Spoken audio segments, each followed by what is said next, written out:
A former investment manager at the National Security Fund and 3 former senior officials at Discount Securities Limited, as well as the firm Discount Securities Limited, have been convicted over payments of 1.6 billion Kenya shillings fraud at NSSF.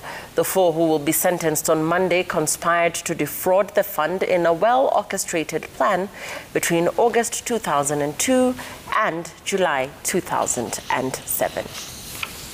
We announced that for shares of the 4, David Githaiga, Executive Director at Discount Securities Limited, Finance Manager Wilfred Wero, Isaac Nyamongo, who was in charge of investment, former NSSF Investment Manager Francis Muture, Zuriels and Discount Security Limited, all found guilty of conspiring to defraud the National Social Security Fund.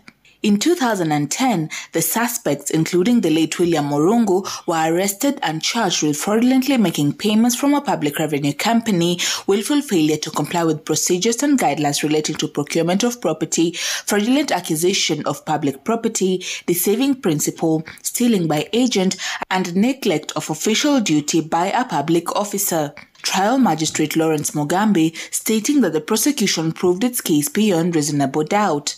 The submission by the defense is that if the whole amount in the charge sheet is not proved, that charge sheet becomes fatally defective. I do not think this is juridically correct. What the law specifies are the elements defining a particular offense. The court also noted that even after the payments were done, Zuriels never bothered to countercheck the claims, adding that the loss went on for a period of 4 years and was only known after Zuriels was replaced. The court noted that Isaac Nyakundi was aware and had knowledge of what was going on. Magistrate Lawrence Mugambi noting that David Murungu Githaiga, Wilfred Munyoro Wero, and Isaac Nyakundi sent false information to NSSF and NSSF acted on the information. So Section 45 of the Anti-Corruption and Economic Crime Act as a heading, thus protection of public property and revenue.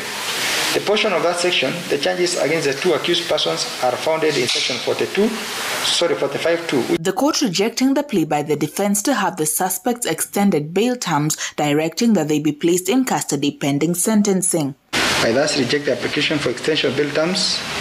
The bonds or bails for the 1st, 4th, 5th, and 6th accused are cancelled pending sentence, and the said accused shall be remanded in custody.